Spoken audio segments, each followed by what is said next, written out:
Muito bom, chegamos aqui nesse momento especial, onde você tem aquela oportunidade maior ainda de ligar, de participar e falar com os nossos pastores, interagir, fazer sua pergunta, seu comentário. Eu já quero disponibilizar mais uma vez o telefone para você, no 3253-3320, você liga, faz a sua pergunta, participa, né? Hoje, nessa semana no Clínica da Alma, nós temos cada dia abordado um tema diferente. Você que está com a gente desde o comecinho da semana, na segunda-feira nós falamos sobre sugadores, né? Foi algo muito interessante. Ontem falamos sobre geradores e hoje eu peguei um tema que, quando o pastor Guerra me passou, falando nisso, pastor Guerra, pastor Rogério, bem-vindos. Mais um dia, estamos aqui, ó, juntos. Muito bem. Você aí no seu dia a dia, você precisa comprar coisas, precisa adquirir coisas, né? Necessidades, outras vezes vaidades, né? Desejos aí.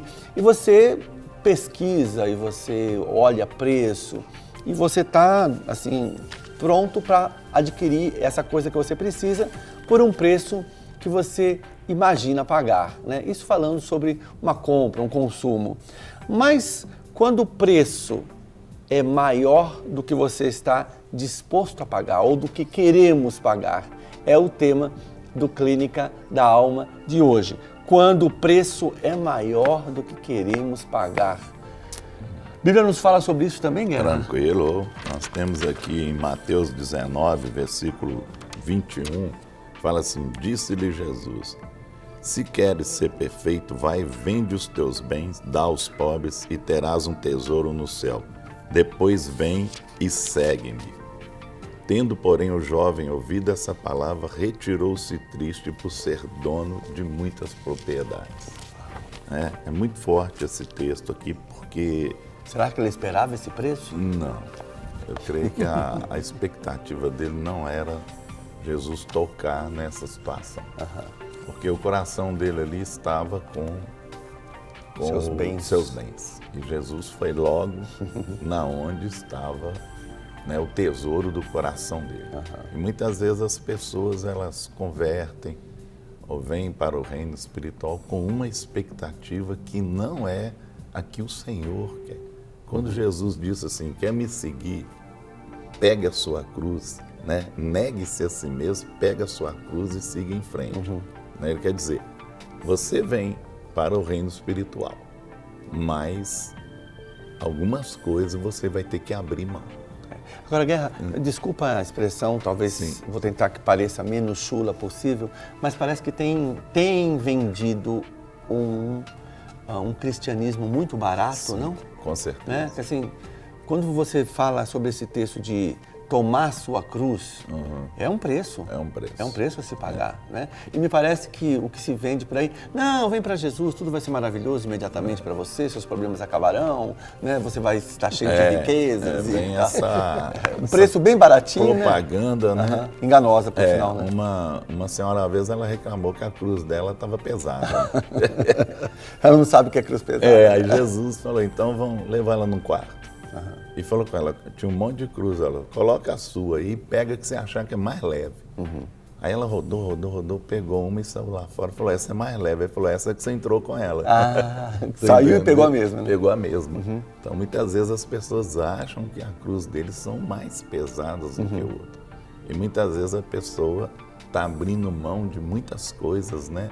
E tem até questionamentos, a pessoa chega, por que fulano é mais espiritual, ou conseguiu mais, ou tem mais realizações na questão espiritual? Por quê? Porque realmente ela negou muito mais do que o outro. É igual você falou, a propaganda é barata, né? Vem que você vai conseguir isso, você vai conseguir tudo. E muitas vezes as pessoas só mostram as rosas da roseira, não mostram o espinho. Não é? Aí que está o problema. Quando a pessoa vai lá e espeta o dedo, ela grita. Você entendeu? Peraí, igual esse jovem rico aqui, o que ele fez? Não, eu não esperava isso. Eu não esperava que eu tinha que largar. Talvez, a gente não sabe, eu estou conjecturando aqui, talvez você fale assim, não, eu vou vender tudo. Aí Jesus fala, não, eu já vi que isso não está no seu coração, então não precisa. Entendeu? Muitas vezes Deus quer ver se o coração da gente está naquilo. E aí é que vem o preço. E muitas pessoas hoje estão na igreja, mas não querem pagar um preço. Falando sobre preço, tem uma música até do Criança, do Diante do Trono, que é acho que o próprio título é o título do CD, Ainda Existe uma Cruz, né? Para você carregar, existe um preço a pagar. Há muitas pessoas que até podem dizer, não, mas não tem preço mais para pagar, Jesus já pagou todo o preço. Mas quando você lê o texto, você vê que, na verdade, a gente trocou a cruz, né? Com certeza. A gente pegou o nosso fardo e a gente pegou o fardo de Jesus, que é leve, mas ainda existe essa cruz para carregar, não, pastor Rogério? Há uma coisa muito interessante que a gente precisa entender, tio Uli, que a porta para o reino é estreita. A porta para o reino é o arrependimento. Então, quando Jesus coloca que nós devemos, primeiro, negar, né, a nós mesmos e pegar a cruz, então, não é o primeiro passo não é pegar a nossa cruz. O primeiro passo é negar a si mesmo. O primeiro passo é sair do centro, deixar Jesus passar a ser o centro, passar a ser, deixar de ser o ator principal e ser o coadjuvante. E se contentar com isso.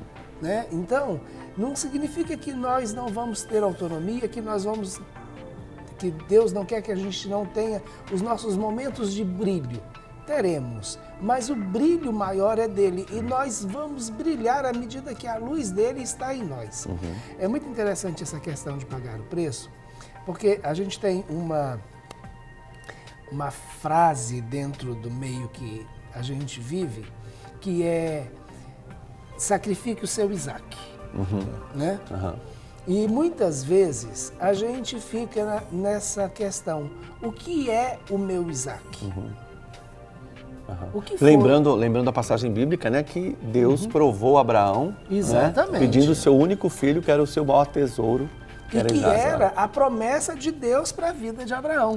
Então, muitas vezes, porque quando a gente pensa assim, sacrificou o seu filho, o seu único filho, não, aquilo era a promessa, porque Abraão já tinha tido Ismael, mas a promessa não estava sobre Ismael, a promessa estava sobre Isaac.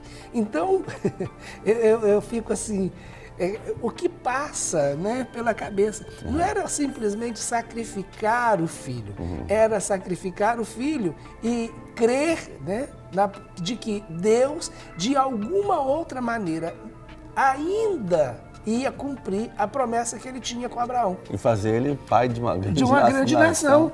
Porque Abraão teve Ismael e Deus foi muito claro, a promessa não está em Ismael. Né? Aí depois de um tempo, Abraão teve Isaac. Aí sim, esse sim, a promessa está sobre ele. Agora, vai lá e sacrifica esse. Olha o preço de Abraão, hein? Significa o quê? Você está pondo fim à promessa, porque Abraão já sabia que a promessa estava sobre Isaac, que ele era a concretização da promessa. Então, muitas vezes, quando nós paramos e pensamos nessa questão do pagar o preço, nós estamos correndo um risco. E é sempre assim. Todas as vezes que nós pensamos em pagar um preço, nós vamos correr um risco. É muito interessante como muitas vezes nós temos dificuldades para isso. Não é simplesmente abrir mão de alguma coisa que a gente tem. É o risco de que aquilo vai ser maior do que a gente está disposto a pagar. Entendi. Entendeu? Então, é essa a questão. Agora, uma coisa que eu estava pensando quando a gente pensou nesse tema, é que você sempre vai pagar um preço. Essa é a grande questão. Qual é o preço que você está disposto a pagar? Porque se você paga o preço por fazer. Mas se você não faz, você também vai pagar um preço pela sua omissão. Então, qual é o preço que vale a pena? Qual é o preço que você está disposto a fazer, a pagar? Então, essa é uma questão, tio. Melhor pagar o preço por fazer do que não fazer. Exatamente, porque o preço a gente sempre paga. Qual é o preço? Então, por exemplo, A pessoa que decide que ela não vai dar tempo para o seu filho, que ela vai investir na sua vida profissional, vai colocar isso acima de todas as coisas, porque ela está pagando um preço para criar uma estabilidade financeira e precisa desses recursos e precisa fazer e negligencia o filho e a família. Então, você não pagou o preço por ter um tempo mais próximo do seu filho, você não pagou o preço por excluir algumas coisas e ter esse tempo de qualidade, de demonstrar para o seu filho que ele é importante, que ele te ama. Ok? Você escolheu não pagar esse preço hoje, mas você lá na frente vai pagar um preço. Você vai pagar o preço de não ter o seu filho próximo de você. Você vai pagar o preço, talvez, de ter um filho rebelde. Você vai pagar o preço, talvez, de ter um filho envolvido nas drogas. Você vai pagar o preço, talvez, de não ver o seu filho ser a continuidade e receber a mesma revelação que você recebeu de Deus. Então, de qualquer maneira, você vai pagar o preço. Olha com relação à nossa saúde. Muitas vezes eu não quero pagar um preço por me alimentar de uma forma saudável hoje. Então eu não quero pagar o preço de me abster de determinado tipo de comida porque eu gosto muito. E vou continuar comendo. Lá na frente eu vou ter que pagar o preço de ter que estar com uma vida não saudável, de ter que usar medicamentos e de não só ficar livre, não só de me abster daqueles alimentos que eu não quis antes, mas também de outros, porque o meu organismo não vai responder, não está pronto. Então, de qualquer maneira, nós pagamos um preço. Agora, qual é o preço que você quer pagar? Essa é a questão. Pastor Guerra, Sim. Você acha que esse rapaz, quando chegou até Jesus e perguntou para ele, né, o que eu devo fazer para herdar a vida eterna, que resposta será que ele esperava, né? Que preço seria razoável no pensamento dele? Primeiro, no pensamento dele, ele achava que Jesus não ia tocar nessa área de fortuna dele. Você entendeu? Tanto que ele já começou falando das qualidades que ele tinha, né? E ele conhecia os mandamentos. Então, ele achou que Jesus ia citar os mandamentos. E ele ia dar a resposta para Jesus: não, eu conheço os mandamentos e cumpro todos eles. Então, ele foi mais na área teológica. Entendeu? Então ele foi na religiosidade. Só que Jesus foi mais fundo. Ele tocou na área espiritual. Ele tocou no ser dele, que é a alma. O que ocupava o coração dele. É o que nós trabalhamos hoje na questão da clínica, na alma. Porque muitas vezes as pessoas chegam e falam: eu não consigo isso, tal fato. Você não consegue? Qual o preço que você está pagando para isso? Você entendeu? Aí vem a religiosidade. Ele é um religioso, que esse rapaz jovem rico, ele era um religioso, ele conhecia toda a lei, mas a área mesmo espiritual ele não tinha noção nenhuma. Quando Jesus tocou, você entendeu? Na alma dele, aí é que ele manifestou: não, isso aqui não dá. Você entendeu? Peraí, meu coração está nisso aqui e eu não vou tirar. É muito mais do que eu posso pagar, ou do que eu queira pagar, isso, né? não é? A Iracema, nossa telespectadora, talvez Sim. tenha um comentário, uma pergunta para fazer. Bom dia, Iracema. Bem-vindo à Clínica da Alma. Bom dia. Tudo bem? Eu gostaria de saber, assim, sobre os meus pais, minha mãe, que já são falecidos. E eu gostaria de saber que eles eram católicos, e eu tenho, assim, eu não tinha sabedoria nenhuma sobre a Bíblia. Assim, eu não aprendi nada na Bíblia, porque eles eram católicos, mas nem ler a Bíblia eles não liam. Agora, e ultimamente, depois eles morreram, eu já estou com 74 anos e tem pouco tempo que eu comecei a ler a Bíblia. Eu gostaria de saber se sobre, assim, tinha religião, então eu queria saber se sobre isso está influindo alguma coisa, eu não receber bênção. Assim, eu nem sei como eu perguntar assim direito. E o tema de hoje eu esqueci, tá entendendo? O tema de hoje no programa, eu ia para escrever, mas eu esqueci. Aí eu queria saber, mas eu gostaria de saber, assim, que sempre eu tô, 15 anos que ele morreu, aí eu aceitei Jesus. E eu estava na Igreja Universal, aí depois eu mudei para Pentecostal, aí depois fui para Mundial, agora eu mudei aqui para o Vale das Acácias, é que tem a igreja aqui quadrangular. Aí isso aí eu gostaria de saber isso, agora me lembrei. Eu gostaria de saber como que eu, se está me atrapalhando, que primeiro eu estava na Universal, aí depois fui para Pentecostal, aí agora congreguei na Mundial, e agora que eu mudei para Ribeirão das Neves, eu estou indo pouco tempo já na quadrangular. Aí eu queria saber se isso é ruim, se eu já fui nesse tanto de igreja, qual que eu vou ficar, se é que eu estava congregando na Mundial. Okay. Eu gostaria de saber a opinião. Entendemos, Iracema. Obrigado pela sua participação, viu? Deus te abençoe. São muitas perguntas numa só, né? A primeira coisa, né, a resposta para Iracema é que ela pare aí numa igreja agora. Importante. Né? Que ela foi. Então, o que acontece? Muitas vezes as doutrinas vão confundir a sua mente. Não é questão da religiosidade que você veio, você tomou posição, você converteu, você abriu o seu coração. Você precisa o quê? De ser discipulada. Você está precisando de ser discipulado. Então você vai fazer o quê? Você está na quadrangular, procure um líder lá, um pastor, para discipular e te ensinar a Bíblia. Você precisa de aprender a palavra, tá? Então, já que você está nessa igreja e tudo, fique na onde você está, tá? Não começa, né? Você já rodou muito, então dá uma parada agora, procure um líder e fala, eu quero aprender a palavra, eu quero ser discipulada, eu quero aprender as coisas, eu quero abrir mão. Agora é hora de você abrir mão. Você saiu correndo atrás de bênção, pelo que eu vejo aí, né?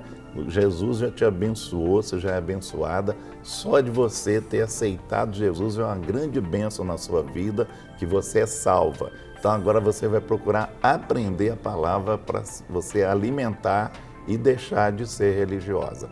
Então procure orientação. E o que você precisa é ser discipulada. Não é? O discipulado é que vai trazer, porque passou num monte de lugar e trouxe muita confusão para a mente dela. Né? Então Deus vai usar aí um líder para discipular e ensinar ela. E também sentar, aprender, buscar, é um preço a ser pago também. Com certeza. É uma escolha. É uma escolha, uma com escolha. certeza. E a escolha é um preço. Né? Verdade. Uma coisa interessante, quando você fez a pergunta sobre o jovem rico, né, que preço ele esperava pagar, quando Jesus fala com ele a respeito dos mandamentos, né, aí ele vira e fala assim, eu tenho observado todos eles desde a minha mocidade, desde, né, de jovem, mais jovem. Então, na realidade, a impressão que eu tenho é que o preço que ele queria já era aquele que ele já estava pagando. Tipo assim, ó, eu já ofereci demais, né? Já fiz muito, né? É o preço que eu já pago. Então eu não estou afim, né? Não estou disposto a pagar mais do que isso. E é muito interessante que a gente vê isso dentro do contexto que a gente vive.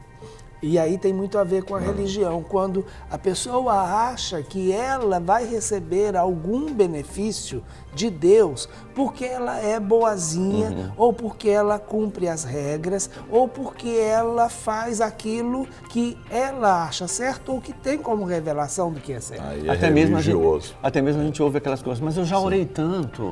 Sim. Né? Isso eu já paguei tanto. Ou então, exatamente. Ou então eu oro, eu faço isso, isso, eu faço tudo isso. certinho. Tudo certinho, né? Mas negar a si mesmo não, né? Faz os rituais, mas a questão espiritual mesmo, questão de busca, a fé, crer, né? Igual a questão de Abraão lá. Eu estava falando sobre Abraão aqui, uma coisa interessante que eu vi, que eu preguei uma vez, é que ele virou quando ele estava subindo no monte e falou assim, nós voltaremos. Ele não falou, eu voltarei, não é? Ele falou, nós voltaremos, aguarde que nós voltaremos. Então, quer dizer, ele usou no plural. Ali ele acreditava que Deus ia poupar Isaac de alguma forma.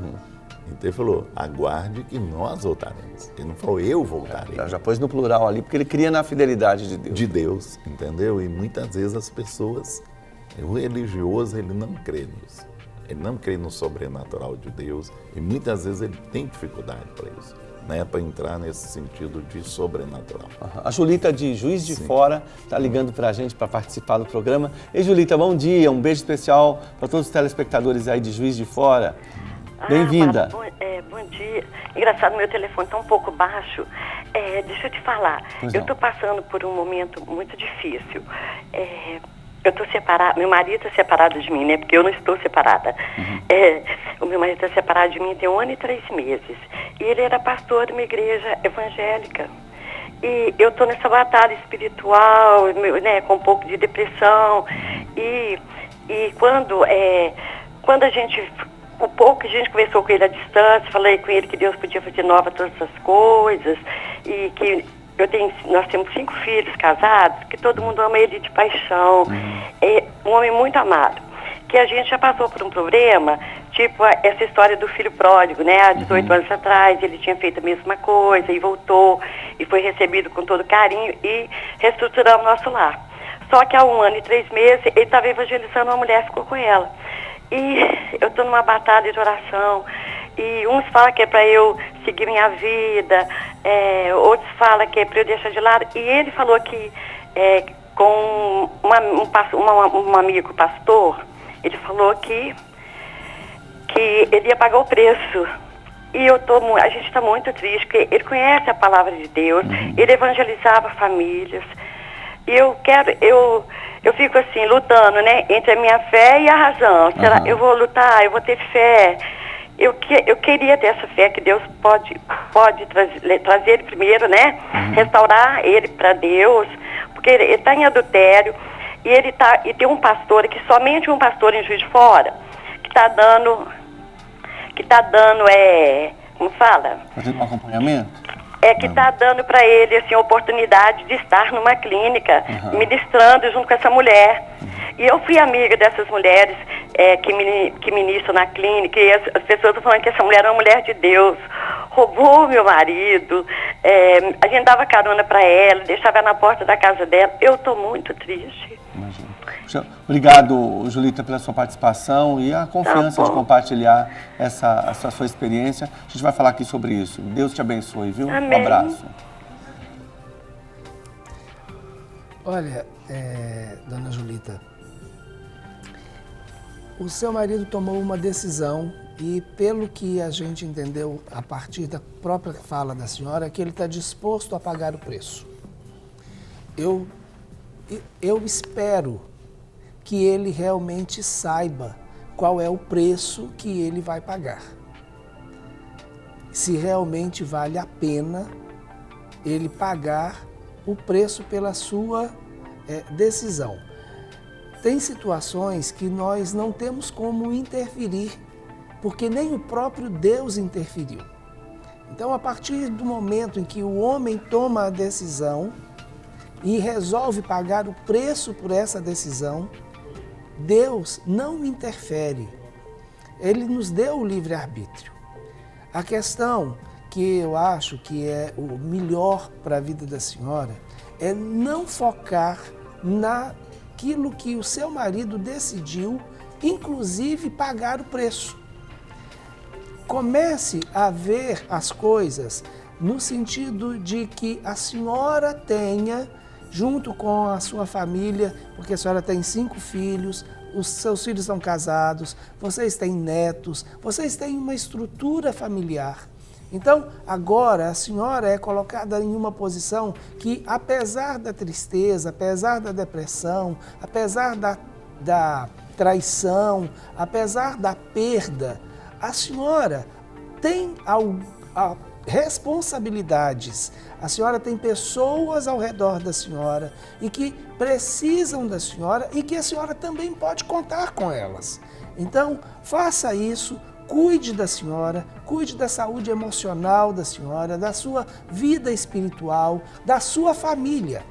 O fato do seu marido ter saído de casa, ter feito essa escolha, ter resolvido pagar o preço por sair, isso não faz com que a família da senhora tenha acabado. A família da senhora não acabou, a vida da senhora não acabou, o relacionamento da senhora com Deus não pode acabar. Então, pague um preço pela vida da senhora, pela sua restauração do seu grupo familiar, que com certeza é um grupo familiar muito abençoador. Eu tenho certeza que esses 5 filhos que a senhora tem estão juntos da senhora, entendendo a sua situação, tentando te dar apoio. Então, comece a olhar para frente.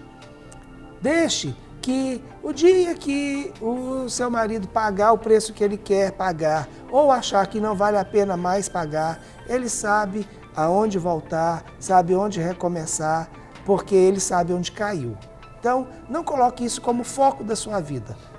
Coloque aquilo que a senhora deseja, que é o seu bem-estar e o bem-estar daqueles que estão ao seu redor e que precisam de uma mãe, uma sogra e uma avó saudável, alegre, viva e que possa realmente acrescentar a cada dia na vida desses que dependem da senhora. E outra coisa também que eu queria colocar para ela é não ficar pegando informações. O que está acontecendo com ele? Isso aí aumenta a ferida dela. É verdade. Entendeu? Então muitas vezes as pessoas ficam... alguém conhecido fala assim, como é que está fulano? Né? Você entendeu? Porque aumenta a ferida. Ah, não, fulano está ciclano. Fulano ajudou. Então isso aí aumenta a ferida da pessoa.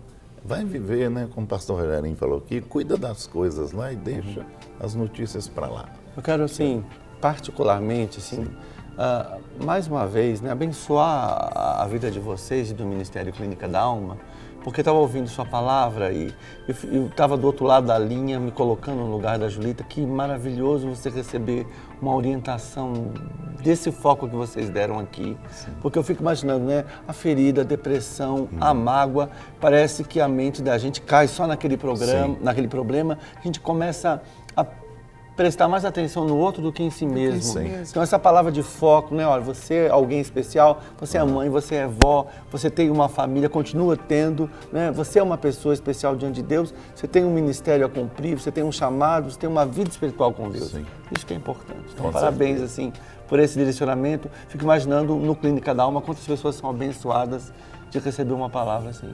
Amém. Assim. E muitas vezes a gente orienta, né, naquilo que Deus tem colocado no coração. Né, que eu sempre falo lá na escola, que a gente, né, ministra e tudo para as pessoas, falam, aqui quem direciona é o Espírito Santo. Nós somos apenas canais do Espírito Santo aqui, né, para direcionar. E o próprio Jesus, ali naquele momento, com certeza, teve esse discernimento de ver o coração daquele rapaz, ver o que ocupava o trono da vida dele ali e dar uma palavra que com certeza ele foi embora para casa repensando sua vida, repensando seus valores, né? E pensando na palavra que ele ouviu também de Jesus. Com certeza. E a Jéssica tem uma participação para fazer com a gente também? Jéssica, bom dia, bem-vinda aqui ao Clínica da Alma. Bom dia, tudo bem? Tudo bem, graças a Deus. Fica à vontade aí, sua pergunta, sua colocação. Oi, irmãos. Então, na verdade, eu queria compartilhar com vocês, com as pessoas que estão assistindo, que a minha família está passando por uma situação bem complicada e que a nossa fé está sendo testada porque a nossa mãe, ela tem 49 anos e ela está internada. Há 3 meses ela foi diagnosticada de uma recidiva tumoral, de um câncer que era no colo do útero, ficou 12 anos tranquilo e agora voltou e já comprometeu os rins, tem metástase no fígado e ela está bem debilitada, está acamada e a gente está nesse processo. Os filhos têm muita fé, ela também é cristã, mas pela situação, assim, a gente não vê ela orando, a gente fica às vezes com o coração apertado, com medo que ela não esteja no mesmo espírito que a gente. Ok, obrigado, Jéssica, pela sua participação. Ouvindo a Jéssica, acho que o primeiro preço a pagar sempre é a oração, né? Oração. E crer, né? Porque Eu acho assim, enquanto tiver fôlego, Ainda há esperança. dá esperança. É verdade. E a gente tem que acreditar. As circunstâncias podem estar ruins, né? Mas, você entendeu? Dá esperança. Então, eu acho que não deve perder a esperança e nem a fé. Que o Senhor pode mudar de um dia para o outro, Ele muda o quadro. Então, ela tem que crer, continuar orando, persistindo, não perder a fé, não colocar esse espírito de desistência dentro dela, de negativismo. Ao contrário, coloca fé, né? Porque Como a Jéssica e talvez outros filhos podem ajudar essa mãe nesse momento? Estimulando essa fé? dando apoio, não passando o negativismo, entendeu? Chegando para a pessoa sempre que estiver na presença da pessoa, passar alegria, incentivar a pessoa, falar, olha, Deus vai operar, incentivando no sentido espiritual, né? Porque muitas vezes o que acontece, a pessoa vai visitar outra e chega lá, está mais caído do que quem está lá, não é? Aí passa assim uma impressão para a pessoa muito ruim. Então, normalmente, a gente não pode passar isso, né? Passar uma alegria.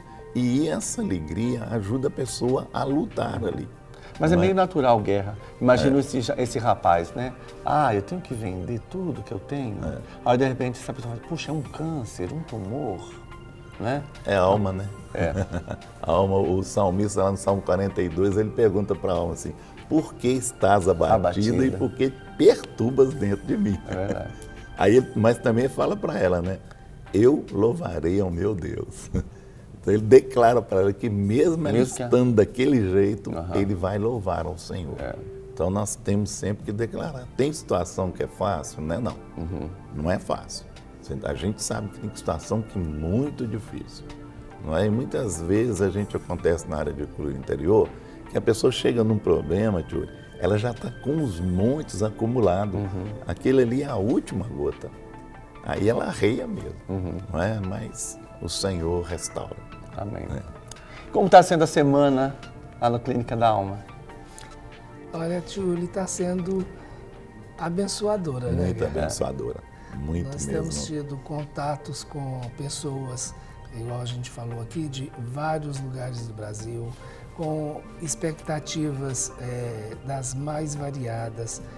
E o bom, sabe, que a gente tem percebido é que essas expectativas, elas não estão centradas em nós, mas elas estão centradas em Deus. Amém. Então, quando a expectativa está centrada em Deus, fica muito mais fácil de você ter a sua expectativa suprida, né? Então, nós temos visto isso. Pessoas que resolveram pagar um preço. Pessoas que avaliaram e resolveram pagar um preço. Pessoas que estão sendo mexidas. Realmente tem pessoas que a cada ministração, a cada tema, tem sido mexida, tem recebido cura, tem sido restaurada. E isso vale muito a pena. É interessante porque a gente tem duas perspectivas diferentes quando nós temos um curso ao longo de 2 meses e um curso intensivo durante uma semana. Durante 2 meses. A pessoa é bombardeada. Né? E você vai percebendo no curso intensivo as mudanças, como elas são rápidas. E acontecem de uma maneira que, às vezes, até a gente mesmo se surpreende. Sobrenatural, né? Ao curso de 2 meses, a gente vai se acostumando. É igual aquele que... É igual ver o crescimento de uma criança. Quando você está todos os dias com uma criança, você não percebe o quanto ela cresce. Mas se você fica fora um tempo e não vê aquela criança todos os dias, quando você retorna, você vira e fala, uau, como cresceu. É verdade. Então, é assim, a gente está vendo as coisas acontecerem, está vendo pessoas sendo curadas, ministradas, e isso tem trazido uma alegria, uma satisfação muito grande para nós. Legal. Esse foi o nosso Clínica da Alma de novo. Eu gostaria, Guerra, que você deixasse os contatos da Clínica da Alma, o endereço, para as pessoas que buscam uma cura, querem uma orientação melhor, um direcionamento. Nós estamos na central da rede, tá? Ali na Rua Manuel Macedo, 1324, perto do Hospital Belo Horizonte, é fácil de localizar, tá? Então, a pessoa quiser, né, pode nos procurar lá, tá? A gente está lá de 9 da manhã até às 18, tem atendimento, tem pessoas lá para atender. Chegou lá, vai ser atendida, vai preencher o questionário e aí as pessoas podem direcionar lá que nós estamos lá à disposição para atender e para ajudar.